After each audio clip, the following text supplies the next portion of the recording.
आदरणीय बहनों और भाइयों, आज का कार्यक्रम रखने के लिए बहुत बहुत आपके आभारी हूँ और बहुत स्वागत करता हूँ। आशीर्वाद दे दो सगला ने।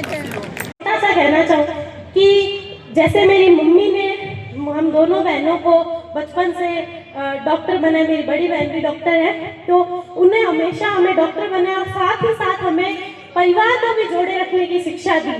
क्योंकि एक जो लड़की होती है वो समाज का निर्माण तभी से शुरू करती है जब वो बेटी से बहू बनती है।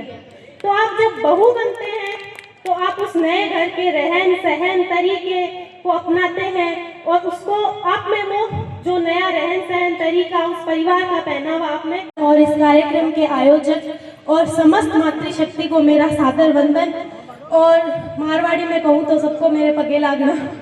आप सबका आशीर्वाद चाहती हूँ क्योंकि ऐसे मंच पर मैं पहले कभी बातचीत नहीं की है। ये मेरा पहली बार है कि मैं आप सबके सामने अपने विचार साझा कर रही हूँ। तो मैंने ये देखा है कि जब भी कोई समाज महिला को सहयोग, अवसर और भरोसा प्रदान करता है तो वो महिला उस समाज के भरोसे को आगे ले जाकर समाज का नाम रोशन करती है और उसको एक नई पहचान देती है, समाज को आगे बढ़ाती है। इसीलिए और महिलाओं को भी ये होना चाहिए कि यदि समाज उन पर भरोसा कर रहा है और वो किसी उच्च पद पर आसीन हो रही है तो वो वहाँ पर अपने समाज की, अपने पद की और खुद की गरिमा को बनाए रखे, अपना व्यवहार उस समाज के अनुकूल रखे ताकि कोई आपको देखते ही पहचान ले कि भाई ये तो उसी। लेकिन मुझे एक बात समझ में आती है, कहीं न कहीं संवाद की कमी से कोई न कोई चुनौती समस्या आती है। इस संवाद बने रहे। आज का संवाद में अगली कड़ी के रूप में मैं निवेदन करना चाहूंगी। बिटिया आपका नाम? डॉक्टर। सांस डांट भी देना तो ये सोचना कि मैं डांट दूंगी, कभी उसको अदर वे में मत लेना। और जो भी मैंने पढ़ाई कराई उनको जो भी शिक्षा दीक्षा दी वो घर पे ही दी। मैंने किसी कोचिंग की सहायता नहीं ली और सबसे बड़े मार्गदर्शन के पिता थे और उन्होंने सारा संभाला। आज मैं आप सब लोगों ने मेरे को इतना सम्मान दिया, यही मेरी गर्व की बात है।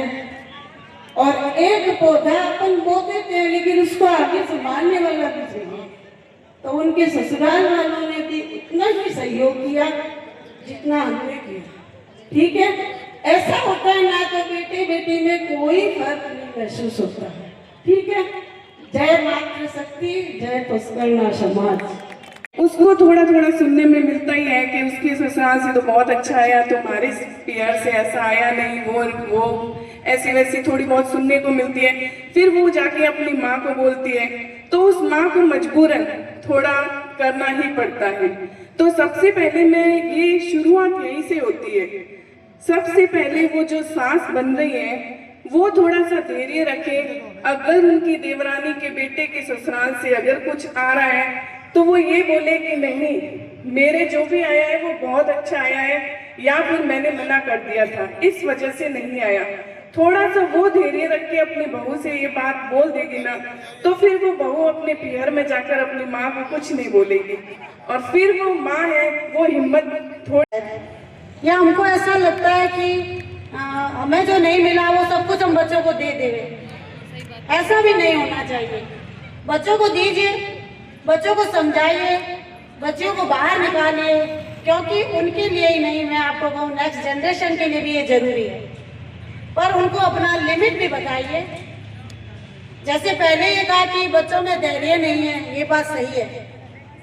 अधिकतर शादियां जैसे अभी इन्होंने कहा कि वो पहले ही कर चुकी है, तो इसका कारण भी ये है कि माँ और बेटी है या घर में जो भी बड़ी है उनको परस्पर आपस में विचार विमर्श कर लेना चाहिए ताकि बच्चा इस तरह का कदम उठावे ना। और नहीं तो पहले से उन्हें इसी तरह से तैयार करिए कि बच्चे को ये समझ आना चाहिए कि हमें कहाँ पर किस तरह से आगे बढ़ने के कदम उठाने चाहिए, क्योंकि ये घर से भागना या बिना बुझाना, एडवांस बनना, ये तो मैं नहीं मानती कि उनके विकास के लिए जरूरी है। उनके विकास के लिए सकारात्मक सोच के साथ उनको आपको बड़ों के अपने पैरों पे खड़ा होना है।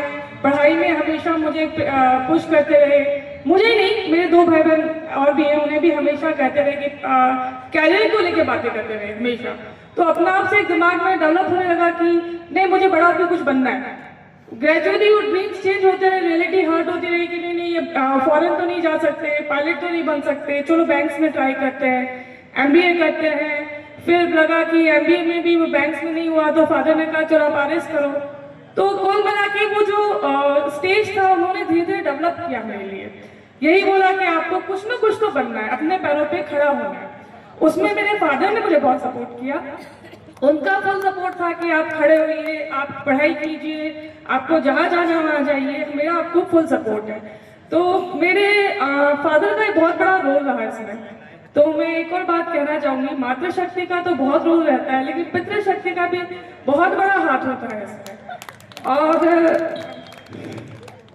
सेकंड थिंग जो अभी सब लोग बात कर रहे थे, सॉरी मैं बहुत छोटी हूँ सब चीज़ों के लिए, पर जो आप ये बातें कर रहे हैं कि कुरीतियाँ कम होनी चाहिए या चीज़ें रिड्यूस होनी चाहिए, तो उसमें भी मुझे लगता है, क्योंकि कहीं ना कहीं शिक्षा के क्षेत्र में भी भविष्य में जाके काम करेगा। ज्यादा समय न लेते हुए मैं आपका और मंच पर जो विराजमान है सभी का हार्दिक अभिनंदन और स्वागत करता हूं।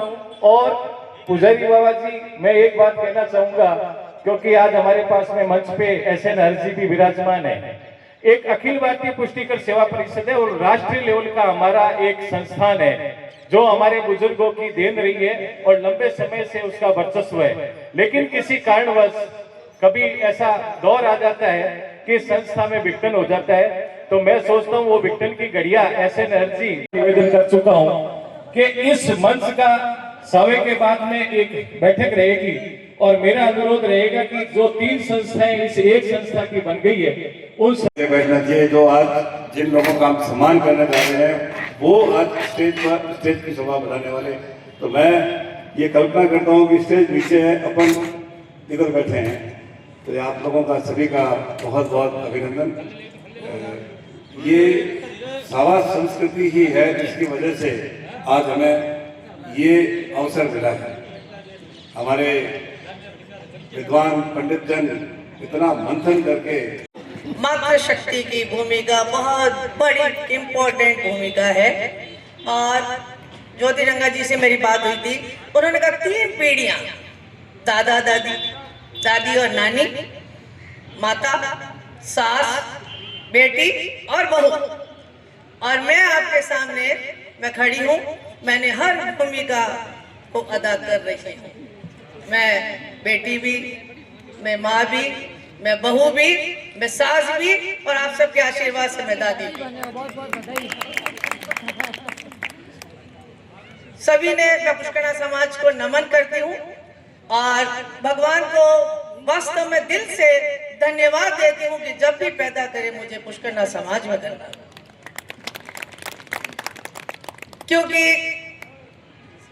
3 पीढ़ियां, दादी हमारी माँ की है ना, वो पीढ़ी जो कि हमारे और माँ, दादी और नानी के बीच का एक सेतु है, जो परंपरा को और आधुनिकता को दोनों को सामंजस्य के साथ लेके चलती है।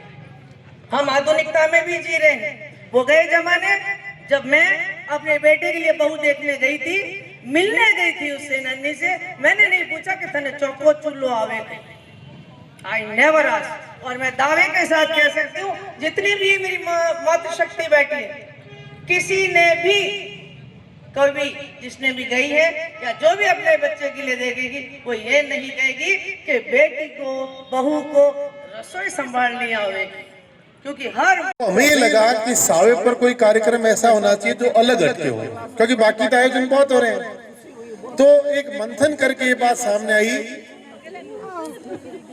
मेरा निवेदन है कि अगर आप आरती जी, अगर आप सुनेंगे ना, हमने सुना आपको ध्यान से बात, तो ये है कि एक ऐसा कार्यक्रम जिसमें महिलाओं को मंच प्रदान करें और उसमें पुरुषों का हस्तक्षेप नहीं हो। तो पूरा मंच महिलाओं का था